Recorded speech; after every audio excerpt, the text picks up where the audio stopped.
Hi friends, ఇగో తమలపాకుల తోట. మనం పూజకి వాటికి వాడతాం కదా తమలపాకులు. సో ఆ తమలపాకుల తోట ఈ విధంగా పండిస్తారు. నేను ఇప్పుడు మీకు దగ్గరికి వెళ్ళి చూపిస్తాను. చుట్టూ అంటే ఆ తోటకి ఎక్కువగా ఎండ తగలకూడదు, అందుకనేసి ఈ మొక్కలు వేసి ఆ నీడలోని మాత్రమే బతికిస్తారు. చూపిస్తాను ఫ్రెండ్స్, చూసారా?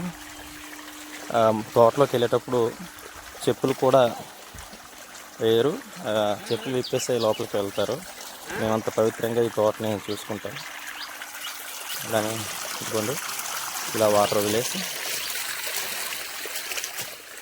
ఈ విధంగా మొక్కకి రోజు నీళ్ళు పంపించడం జరుగుతుంది.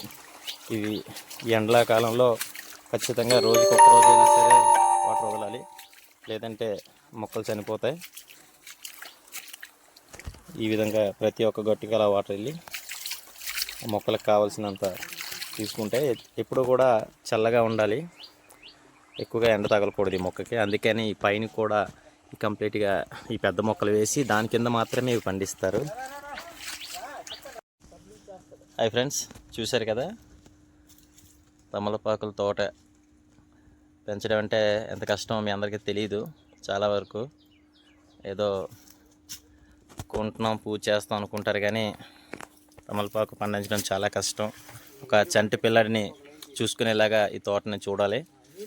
ఇది మీకు తెలియదు, అందుకని మీకు చూపిద్దామనే ఆలోచనతోనే వీడియో తీశాను. Thank you so much.